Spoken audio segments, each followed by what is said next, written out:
आज सिरसाळा बंद.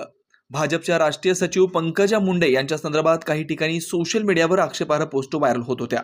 त्यावरून सध्या संपूर्ण मराठवाड्यात तणावाचं वातावरण पाहायला मिळतंय. पंकजा मुंडे यांच्या संदर्भातील सोशल मीडियावर होणाऱ्या वादग्रस्त पोस्ट याच्या विरोधात आज सिरसाळा शहर बंदची हाक देण्यात आली होती. लोकसभा निवडणुकीमध्ये पराभव झाल्यानंतर पंकजा मुंडे यांच्या संदर्भामध्ये बीड जिल्ह्यात सोशल मीडियावर मोठ्या प्रमाणात वादग्रस्त लिखाण करण्यात आलं. या आक्षेपार्ह पोस्टच्या विरोधामध्ये यापूर्वी शिरूर, त्यानंतर परळी या शहरानंतर वडवणी शहर बंदची हाक देण्यात आली.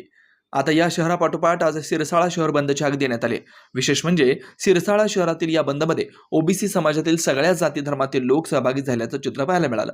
सिरसाळा शहरातील बंद ठेवण्यासाठी शहरातून मोठी रॅली काढण्यात आली होती. अतुल्य महाराष्ट्र न्यूजसाठी सिरसाळाहून अतुल बडे.